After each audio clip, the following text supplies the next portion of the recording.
fazer a leitura do poema Espaço, de Túlio Henrique Pereira. Após isso, faço uma análise deste poema. Espaço. Fomos a Paris, mas o gel que usamos no sexo era brasileiro. Não que isso fizesse a diferença, só não mudou em nada. O título dessa minha análise é O Poema Espaço e sua potencialidade heterotópica e insólita. Nesse poema de Túlio Henrique Pereira, desde o título, nós, leitores, percebemos que o foco lírico é a questão da espacialidade. O título, com a palavra espaço no singular, ele gera a expectativa de uma explanação lírica sobre um espaço em particular.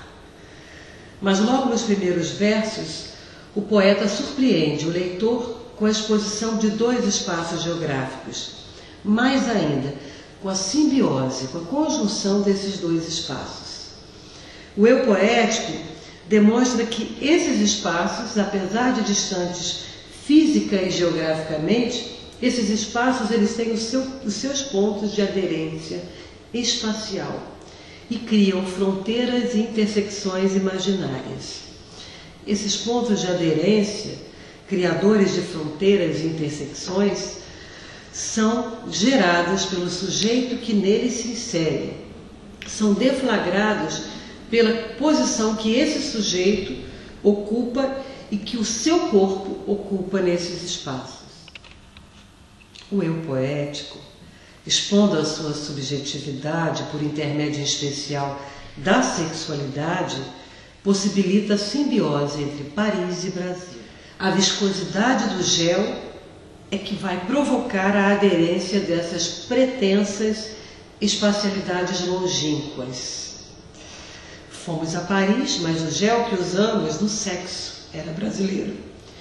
Em uma primeira leitura, a conjunção adversativa pode sugerir uma relação de apartamento, de distanciamento entre os dois espaços. Porém, paradoxalmente, é a ideia de adversidade conjugada ao efeito do gel que vai despertar no eu poético a possibilidade, a plausibilidade da simbiose desses espaços. Pois ele constata que a identidade entre tais espacialidades é composta não apenas de semelhanças ou contiguidades, mas também de diferenças e aparentes contraditoriedades. Aliás, em teoria da literatura, em teoria da poesia, nós aprendemos que todo paradoxo tem a sua lógica, tem a sua coerência. Não que isso fizesse a diferença, só não mudou em nada. A alteridade constrói identidades. O eu poético realiza a singularização da noção do espaço. Pelo cartesianismo, esses espaços se encontram em dois continentes diferentes. Mas esses espaços geográficos não têm sentido sem a intervenção criadora do sujeito. Para entendermos um pouco mais a referida singularização operada pelo poeta, vale trazermos para a nossa discussão o conceito de singularização ou estranhamento de Viktor Shklovsky. Para esse teórico russo, a finalidade da arte é dar a sensação do objeto como visão e não como reconhecimento. O processo da arte é o processo da singularização, do estranhamento dos objetos e o processo que consiste em obscurecer a forma, em aumentar a dificuldade e a duração da percepção. Toda metáfora, por exemplo, ela é uma singularização da palavra. Ela torna essa palavra numa imagem obscurecida. O ato de percepção, diz Shklovsky, o ato de percepção em arte é um fim em si e deve ser prolongado. A arte é um meio de sentir o devir do objeto. Aquilo que já se tornou não interessa à arte. Ou seja, aquilo que já foi normatizado, que já é reconhecido no primeiro olhar, não interessa à arte. Em Espaço, poema do Túlio Henrique Pereira, O eu poético, então, ele opera o jogo entre as palavras e as coisas por elas representadas, de forma a criar o efeito de singularização, em especial o efeito de singularização desses dois espaços que aparecem na primeira estrofe. E sua relação com esse espaço que eu chamaria de protagonista, aquele espaço que usa o gel, que é o próprio corpo. O sujeito poético relê os mapeamentos geográficos e vai desvelar que o posicionamento dos corpos nesses espaços não se dá de forma unidimensional. Com isso, ocorre então o obscurecimento da noção tradicional de espaços e também a revelação desses espaços como instâncias de devir.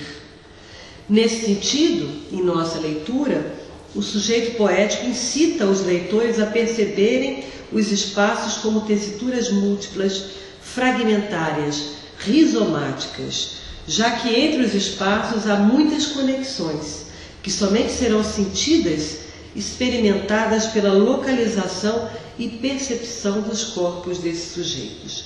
Dos sujeitos com seus corpos, suas sexualidades, suas dobras, que são construídas pelas práticas de subjetivação. E estas se dão nos espaços em que se inserem os sujeitos. O sexo, nesse caso, é o eixo, o que desencadeia a junção, insólita ou não, desses dois espaços, Paris e Brasil. Espaços esses que já trazem em suas representações imagens que são relacionadas a uma sensualização, a uma sedução. Quando pensamos em Paris, pensamos no glamour, na sensualidade. Da mesma forma, quando falamos em Brasil, a representação do Brasil é uma representação que já traz toda uma carga de sensualidade e, por que não dizer, de sexualidade. Por esse motivo, o autor destaca a palavra sexo, colocando-a em um verso destacado, eixo de todo o poema. Eixo desses dois lugares e de outros, obviamente, mas os que estão ali no poema são Paris e Brasil. Para finalizar, eu ressalto que toda essa construção espacial é de ordem heterotópica e lisa. Foucault define o espaço heterotópico como aquele que incomoda, inquieta, porque ele é peregrino, ele é pluriforme e se justapõe. Ocupa vários posicionamentos e direções. Esses espaços heterotópicos são espécies de lugares, como diz o Foucault, que estão fora de todos os lugares, embora eles sejam efetivamente localizáveis. O sujeito poético insere-se, no caso do poema de Túlio, insere-se em um lugar fisicamente, contudo pelo seu posicionamento sensual, transgressor, ele percebe que essa inserção é caracterizada por uma movência contínua. O espaço liso é definido por Deleuze e Guattari como sendo organizado como uma superfície que tende a dissipar-se em contingentes direções. A construção do espaço liso possui uma propagação descentrada, composta por intermédio de movências, transformações, por que não dizer metamorfoses. O acontecimento é que vai definir a ordem do espaço liso. O sexo, no eixo, no centro, é o acontecimento deflagrador de uma perspectiva heterotópica e lisa, que passa a perceber as espacialidades fora dos estriamentos das normatizações sociais, geográficas e históricas. O sujeito poético, então, alisa os limites geográficos estriados pelos mapas e pela história. Ele interroga os limites estabelecidos entre as espacialidades do seu corpo e de outros corpos e cria uma fronteira que não vai ser limítrofe, mas vai se caracterizar pela movência e pela aderência. Ele nos mostra, por meio de metáforas espaciais, especialmente, que os lugares delineados como uma rede são espaços de diálogo, espaços de embate, universos de contato e também universos de abertura. Obrigada.